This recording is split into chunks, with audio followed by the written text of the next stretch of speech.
ചട്ടലംഘനങ്ങൾ, പരാതികൾ, വിശദീകരണങ്ങൾ. ലോക്സഭാ തെരഞ്ഞെടുപ്പിൽ എല്ലാം വേറിട്ട കാഴ്ചകളാണ്.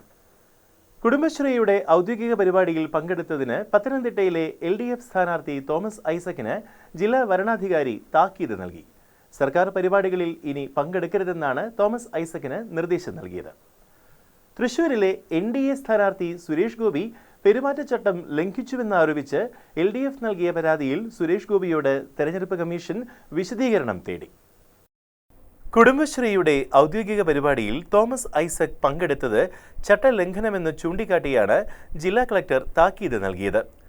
ഇടത് സ്ഥാനാർത്ഥി ചട്ടലംഘനം നടത്തിയെന്നാരോപിച്ച് UDF പത്തനംതിട്ട ജില്ലാ കളക്ടർ S. പ്രേംകൃഷ്ണന് പരാതി നൽകിയതിന്റെ അടിസ്ഥാനത്തിലാണ് നടപടി. തോമസ് ഐസക് ഗുരുതരമായ ചട്ടലംഘനങ്ങൾ നടത്തുന്നു. ഭരണ സ്വാധീനം ഉപയോഗിച്ച് സർക്കാർ പരിപാടികളിലടക്കം പങ്കെടുക്കുന്നു. കുടുംബശ്രീ പ്രവർത്തകരെയും ഹരിതകർമ്മ പ്രവർത്തകരെയും പ്രചാരണത്തിന് ഉപയോഗിക്കുന്നു എന്നിവ ചൂണ്ടിക്കാണിച്ചാണ് UDF കളക്ടർക്ക് കത്ത് നൽകിയത്. തോമസ് ഐസക് പങ്കെടുത്ത പരിപാടിയുടെ വീഡിയോ ദൃശ്യങ്ങളടക്കം പരിശോധിച്ചിരുന്നു.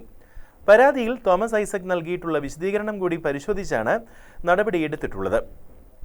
സുരേഷ് ഗോപിക്കെതിരെ CPI ജില്ലാ സെക്രട്ടറിയും LDF തൃശൂർ പാർലമെന്റ് മണ്ഡലം കേന്ദ്ര തെരഞ്ഞെടുപ്പ് കമ്മിറ്റി ട്രഷററുമായ KK വത്സരാജാണ് പരാതി നൽകിയത്.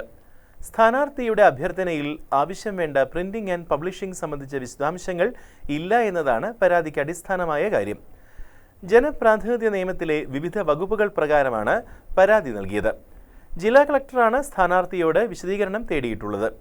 സുരേഷ് ഗോപിയുടെ തെരഞ്ഞെടുപ്പ് പ്രചരണങ്ങളിൽ വ്യാപകമായി മതചിഹ്നങ്ങൾ ഉപയോഗിക്കുന്നതായ പരാതിയിൽ അന്വേഷണം നടന്നുവരികയാണ്.